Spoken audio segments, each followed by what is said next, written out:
There's a network of islands in the Pacific that you've almost certainly never heard of. Some have fewer people than a small town. Some haven't seen a military aircraft in 75 years. Most are still partly buried under jungle that grew back after World War II. The United States is spending over $10 billion to rebuild all of them, quietly, quickly, and with almost no public attention. Because these 5 forgotten islands sit along a chain that military strategists call the Second Island Chain. And that line may be the most important boundary in the world right now. 5 nodes. Guam is the anchor, home to Andersen Air Force Base, Naval Base Guam, and the new Marine base under construction. Tinian sits 100 miles north in the US Commonwealth of the Northern Mariana Islands. Peleliu is in Palau, the southernmost node and the site of one of the bloodiest marine battles of World War II. Yap is in the Federated States of Micronesia, the westernmost and closest to China. Kwajalein, in the Marshall Islands, anchors the eastern end as the missile defense brain. Every one of these islands was either a US or Japanese military installation during World War II. The US didn't design this strategic map. It inherited one drawn in blood 80 years ago. The legal foundation came from the 2024 renewal of the Compacts of Free Association, granting the US exclusive military access to the land, water and airspace of Micronesia and the Marshall Islands. Without that renewal, 2 of the 5 nodes had no legal basis for a US presence. The strategy has a name: Agile Combat Employment, or ACE.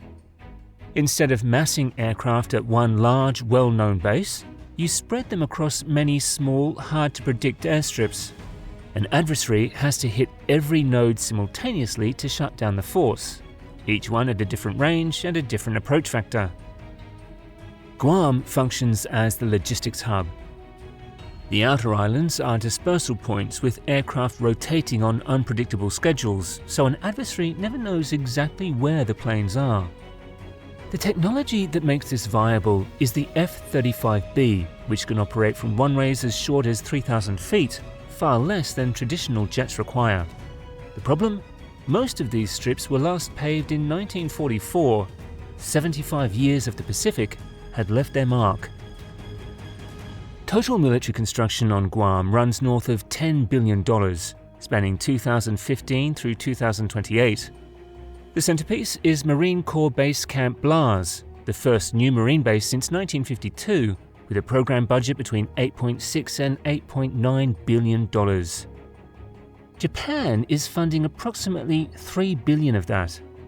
Political opposition on Okinawa has made a large marine presence there unsuitable for decades, so the bill for the alternative went to Japan. About 4,000 Marines are permanently transferring to Guam from Okinawa under the 2012 US-Japan agreement, with the first contingent of roughly 100 logistic troops arriving in December of 2024 and the full relocation expected to be complete by 2028. An integrated missile defense system, the first designed to provide persistent 360-degree protection of a US territory, is being built nearby. Tinian is running 2 simultaneous construction projects. The Tinian Divert Airfield, a project budgeted at approximately $162 million, will expand the airport to handle military tanker and cargo aircraft and serve as an emergency alternate to Andersen Air Force Base if Guam is taken offline. The North Field restoration is the larger undertaking. On April 10, 2024, Fluor received a $409 million contract for a 5-year rebuild. North Field is where the Enola Gay and the Bockscar lifted off in August of 1945, the B-29s that carried the atomic bombs to Hiroshima and Nagasaki. Then it was closed in 1947 while jungle consumed 20 million square feet of runway over the following decades. By early 2025, workers had cleared 99% of the vegetation and begun laying asphalt. It was the first time in decades that military engineers had paved anything on Tinian. Peleliu has the smallest budget and fastest turnaround, and it carries the most human weight.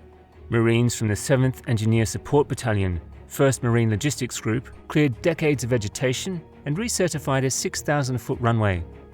0 new construction required. The 1944 airfield, once cleared, was structurally sound.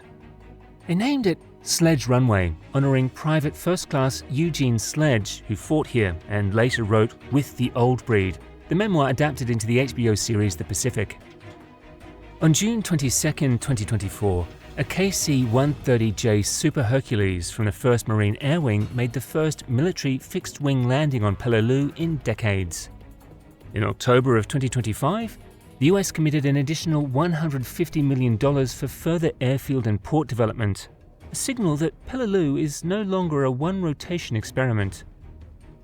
Yap sits approximately 1,000 miles from China's coast, the westernmost and most exposed position in the dispersal network. The airfield at Yap International Airport is a former Japanese military field from the same war. In its fiscal year 2025 budget, the US Air Force requested $400 million to extend the runway for US military use.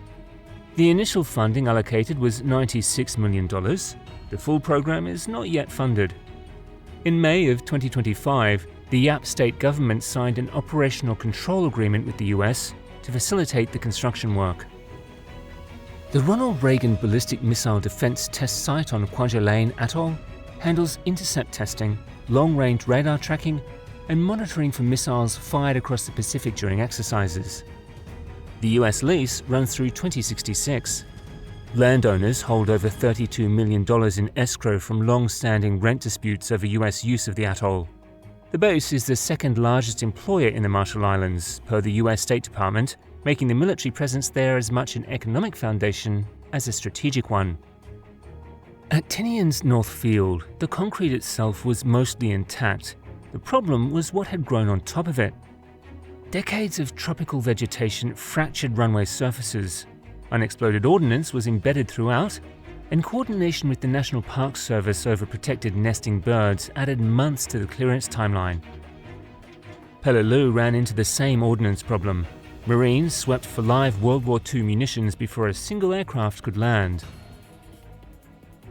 On Guam, protesters at Camp Blaza's opening made their position clear. A base of this size makes the island a larger target, and the people of Guam are exhausted by it. The build-up pushed local housing prices upward, prompting a $290 million military housing allocation in the National Defense Authorization Act. China isn't watching any of this passively. In Yap State, China's state-owned Shandong Henghui Municipal Engineering broke ground on May 26, 2025, on the reconstruction of a World War II-era airfield on Wolei Atoll, just 418 miles south of Guam, officially framed as a civilian transportation improvement for local residents. At Anguao, Palau, Chinese investors leased hundreds of thousands of square meters of land near the US over-the-horizon radar site, including plots adjacent to the airstrip. On Canton Island in Kiribati, China is pursuing restoration of a defunct US airfield, also framed as a civilian development. At Tinian Harbor, a Chinese-linked casino holds an operating permit with a clear view of the maritime approach used by US supply ships. On the same islands, sometimes within sight of the same runways, the US and China are competing for the same ground.